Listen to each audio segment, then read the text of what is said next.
Alright, let's start with lesson 2 on electronegativity. Now, electronegativity is another periodic trend much like ionization or atomic radii, and therefore we can use the periodic table to determine the trend or pattern of electronegativity on the periodic table. So what exactly is electronegativity? It is the ability of an atom to attract bonding electrons in a covalent bond. So let me kind of give you an idea of what this looks like, since we haven't really talked about covalent bonds. All right, so I'm going to draw a diagram here. And so say we have two electrons. Draw two electrons here. And these two electrons are going to be our bonding electrons. Right? And those electrons are being bonded between two nucleuses of two different atoms. So we have one nucleus of one atom and another nucleus of another atom. Now both nucleuses are attracted to each one of these electrons. Right? Like so. Right? Now, so because both those nucleuses are attracted to both those electrons, they form what is known as a covalent bond. And we'll talk more about covalent bonding in detail a little bit later on in this unit. All right? Now, electronegativity then is an actual measured value, and it determines how strongly a nucleus attracts those bonding electrons. So, if both atoms have the same electronegativity value, let's say that they do this. This atom has an electronegativity value of 2.1, and this one is 2.1. If both atoms have the same electronegativity value, then they're going to have an equal attraction for those bonding electrons. But let's say they don't. Let's say this atom has an electronegativity value of 4.0. All right. So because the atom with a higher electronegativity value than the other one, there's going to be an unequal sharing of these electrons. The nucleus with the highest electronegativity value, which is this one, the 4.0, is going to pull on those bonding electrons with a stronger force of attraction. So electronegativity is only applied when a bond is formed between two electrons and two different nucleuses. All right? And the way we determine which nucleus is pulling on the electrons with a greater strength or a greater force is the atom that has the higher electronegative value. All right? So that's basically what electronegativity is. Now let's look at actual electronegativity values in the periodic table and the trend that we see. So this periodic table, underneath, instead of containing the mass, it contains the electronegativity values of each one of these atoms. So for instance, hydrogen has electronegativity value of 2.1. Iron has an electronegativity value of 1.8, cobalt 1.8, nickel 1.8, so they're very similar. But over here we have fluorine, which has an electronegative value of 4.0, oxygen 3.5, 3.0, 2.5, and 2.0. Okay, so what do we notice? Do we see any trends or patterns in the periodic table? Well, let's look at going across in a period. So let's look at, oh, by the way, just remind you that on this periodic table, the noble gases are not there. They're absent, and that is because the noble gases do not have electronegativity values, and that is mainly due to the fact that they already have full valence shells and do not form chemical bonds. So they don't have an attraction for bonding electrons. So therefore we've left them out, right? But let's take a look at period 2, for instance.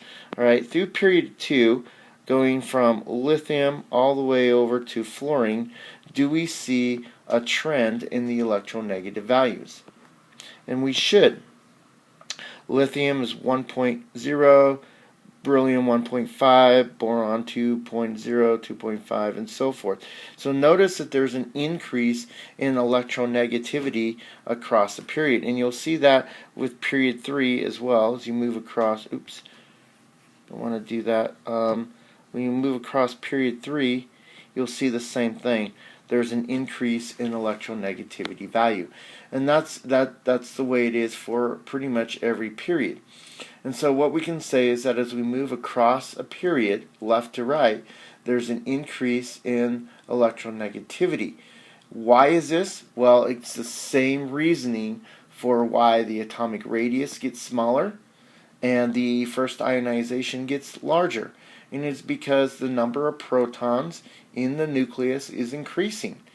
The nuclear charge, or the magnitude of the nuclear charge, is going up.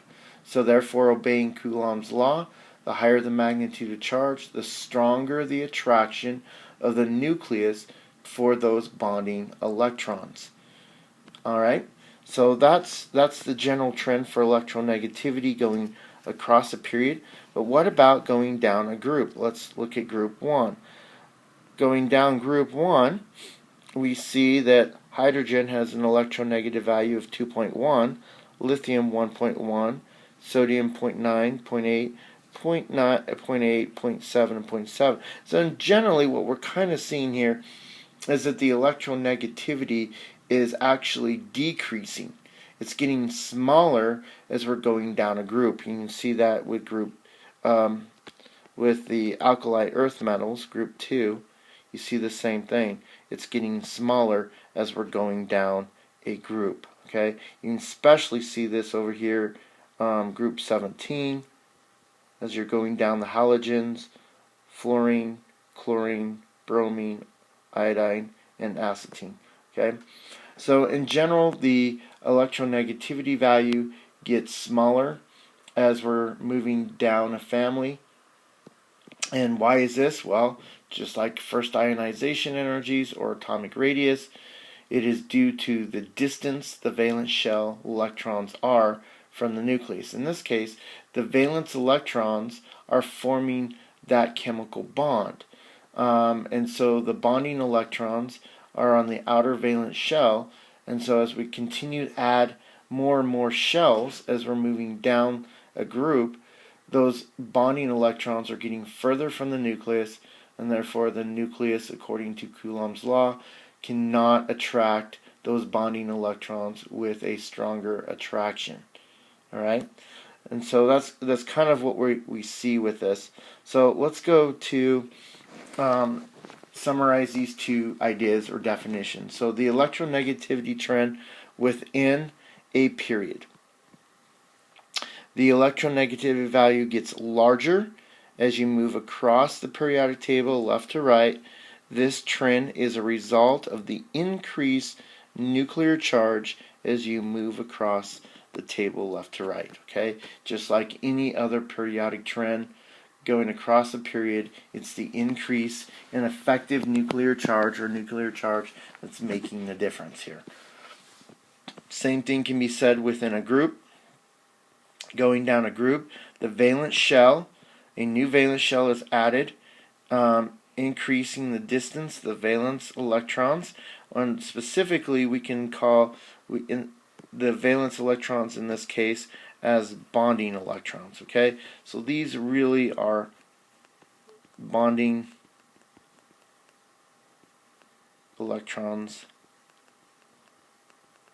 that we're talking about here. Okay, and the result is that this should decrease the electronegativity values.